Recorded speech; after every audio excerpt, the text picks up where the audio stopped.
Hello and welcome back.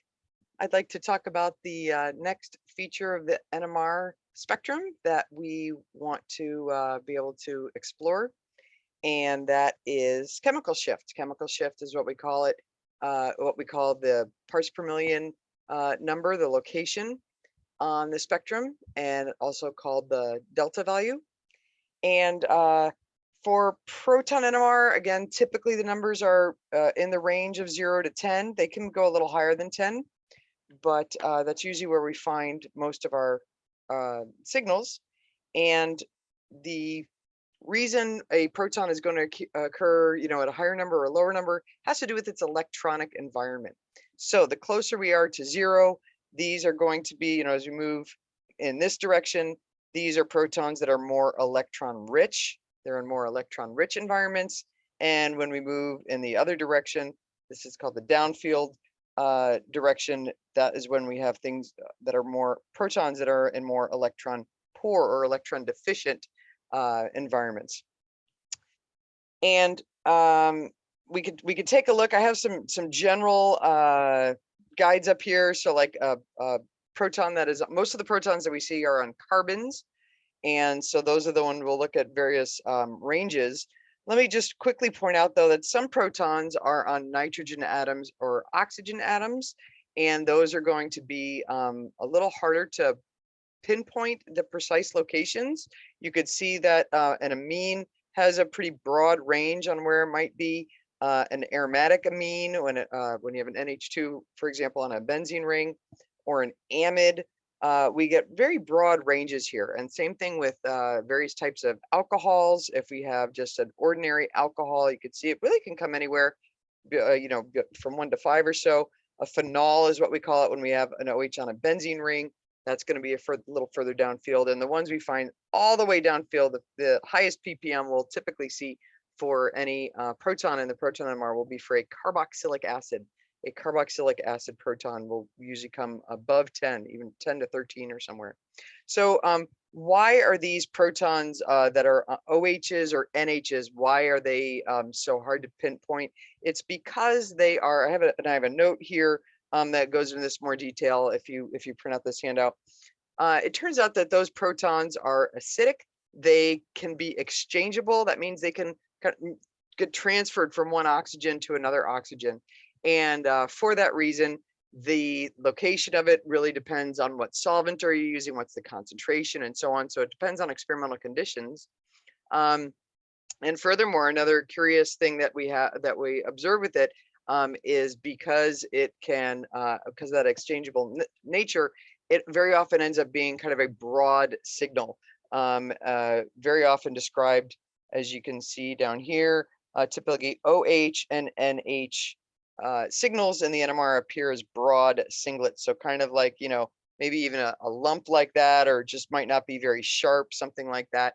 We typically don't see any coupling with OHs or NHs, even if there are neighboring protons, because of that exchangeable nature. So, so just a word about that.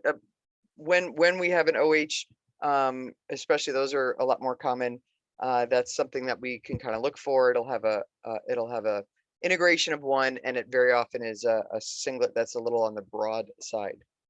Okay, let's take a look then at the CHs, because that's what most of our proton NMR data is going to be. Most protons are on carbon atoms. The ones we have the furthest upfield, the furthest to the right, are just ordinary alkyl protons.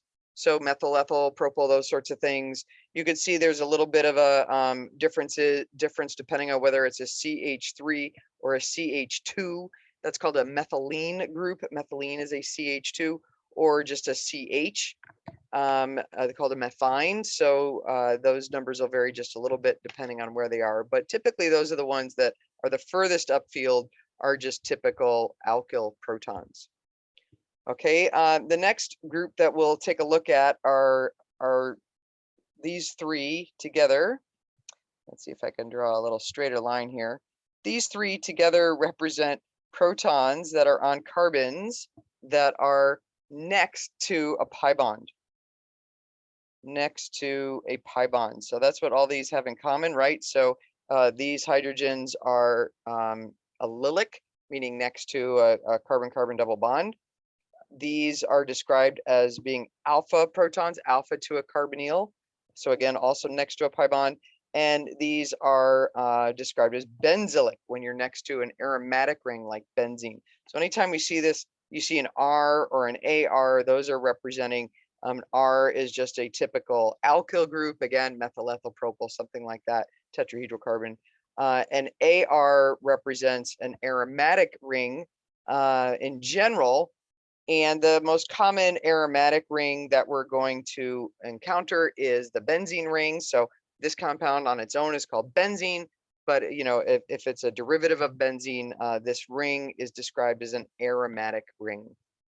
And so anytime there's AR, that's what you can picture here, is you can picture a benzene ring in that position. So anytime you're next to a pi bond, look what happens. You get a downward shift, a downfield shift, to be more like 2, you know, a little around 2 or a little higher, 2.2 or so. So that's something we can keep in mind. If we're on a triple bond, that's not too common, but you know, we might see those if we're next to a nitrogen or a halogen or an oxygen or a fluorine. What we're looking at for these examples, these are all next to electronegative atoms.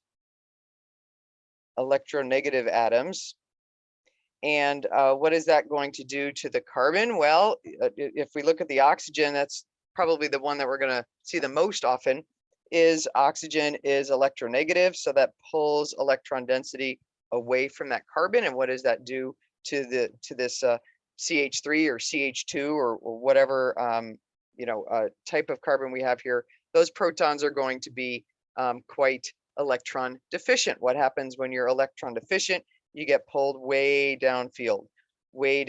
So 3.8, pretty high number, and pretty far out on its own. That's again, they're going to be the one that we see the most often. Of course, you could have a fluorine or a nitrogen or something else, but oxygens are a little more common. And there they are, way down here, close to 4. So anytime you have a CH that's directly attached to an oxygen atom, that's pretty obvious in the NMR. The next groups that we have here are all protons. So from here to here, these are all protons that are on a pi bond. These are on a pi bond. So we could look at vinyl protons. That means it's on an alkene. Aromatic protons means it's on a benzene ring or something like a benzene ring, or aldehyde protons, and that means it's on a carbonyl. These are all quite unique and really stand out in the NMR. Again, way down at 5, way down at 7 is where we have aromatic protons, and the aldehyde is going to be our furthest downfield for a CH. If we take a look back at our grand table up here, you can see the aldehyde way off on its own, close to 10. And the aromatic are going to be also very obvious because those are you know, all the way down at 7. It's very difficult to have anything else coming that far downfield. One other interesting note about about aldehydes is, even though it's possible, we're going to talk about splitting next, it's possible if there are hydrogen neighbors here, then you know, it may have neighbors, but still we often don't see them coupling with each other, meaning they don't split each other into a doublet or a triplet or a quartet or something like that. So these the aldehyde proton usually appears as a singlet. So so if you see a singlet all the way down around 10, that's pretty good evidence that you have an aldehyde. How would I distinguish between an aldehyde and a carboxylic acid, because they could kind of come in the same region?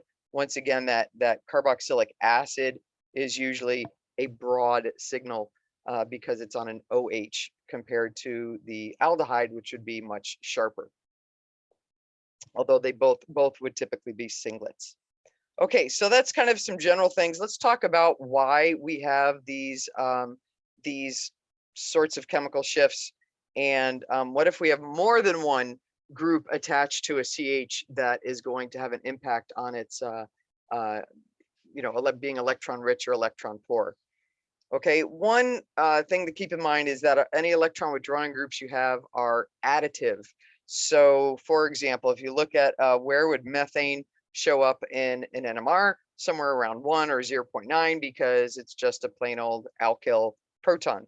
Okay, as soon as I put a chlorine on there, so now we're looking at chloroform, this now is going to have a significant downfield shift because of that electronegative chlorine atom. But if I had 2 chlorine atoms, then that's going to shift it even further down from 3.1. If I had 3, this is this now would be this is chloroform, actually, CHCl. I'm getting all my names mixed up. Sorry, it's very late at night. This would come all the way down at 7.3. So even where we would expect to find aromatic protons, this is an ordinary CH, but because it has all these electron withdrawing groups, this is a significantly partially positive proton, and that's why it comes so far downfield. Okay, so we can kind of see a pattern here. We've added about 2.2 to go to when we added 1 chlorine, and then it was 2.4 when we added that second chlorine, and then over here we have again another 1.8 or so. So, you know, when you look at this, what we could observe is that each chlorine atom adds about 2 ppm to the chemical shift. So they are additive. And in fact, there are tables you can use to estimate a chemical shift based on, you know, what types of groups are attached. Okay, and we could look at the same thing when we have an alkane here. This is a CH2, so it comes a little more around 1.2 ppm. And but now if you add a carbonyl, so now it is I would describe these as alpha protons. Again, those come around 2.2 or so. It's 2.4 here. And then if I'm alpha times 2, if I have 2 carbonyls that I'm next to, it's about 3.6. So once again, we added 1.2 with the first carbonyl, and the addition of a second carbonyl added about that same 1.2. So each carbonyl that is adjacent to our CH adds 1.2 ppm. So we can kind of estimate when we're looking at something that has more than just one group on it, we can kind of expect like, oh, that second group is going to shift it even further downfield, a little higher ppm each time. Okay, and here's an interesting question. I added 1 and then 2 and then 3 chlorine atoms. Why didn't I list the chemical shift that's expected for carbon tetrachloride, CCl4? That is because there's no proton here. There's no protons on that structure. Remember, what we're looking at is a proton NMR. We're evaluating the protons in our structures. So that's something to keep in mind there. This is proton. We call it proton NMR and what we're looking at are hydrogen, the nuclei of hydrogens.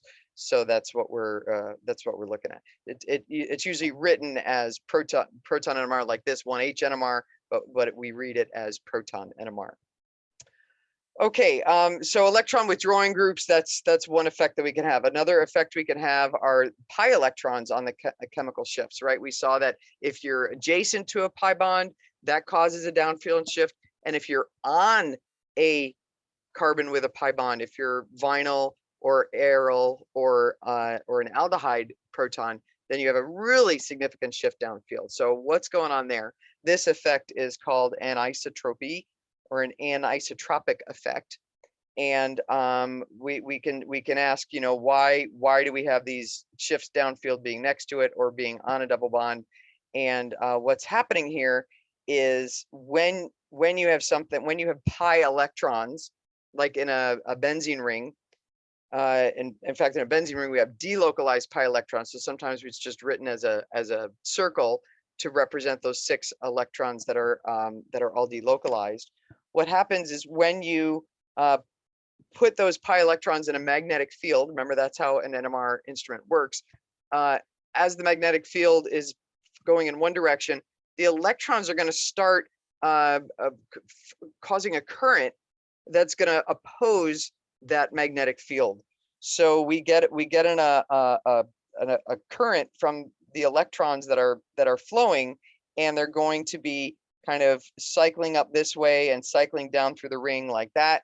And it's going to be happening on both directions.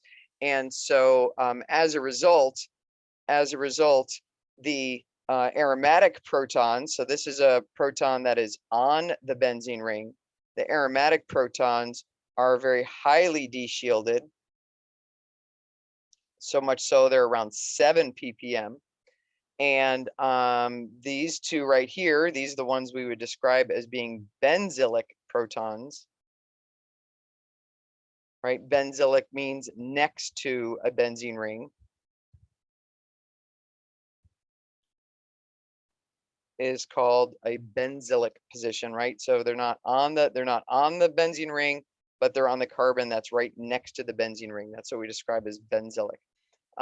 So these also are affected by these anisotropic effects. So these are slightly deshielded, and that's why we get, you know, about around 2.3 ppm instead of 1.1 ppm. But now these hydrogens are not directly next to the benzene ring. These are not benzylic, and so these we expect to find now back to 0.9 ppm or so. You know, maybe a little bit shifted, but not all the way down to 2.3. So we can really tell by the chemical shift what types of groups the protons are attached to. All right, so let's try an exercise here. Can we first identify the unique protons, and then estimate what the integration is going to be? The integration is how many protons are contributing to that signal. And then finally, what is the approximate chemical shift we could have for that? So again, if you want to pause the video and try this on your own, this would be a great exercise using that handout that has the chemical shifts. You're going to typically have access to a chart like that, and when you're solving NMR problems. I know I always allow my students to have those tables when they're working on NMR problems. So if you want to pause that and try that on your own, that would be a great way to test your knowledge so far. But let's look at this together. Now, we talked about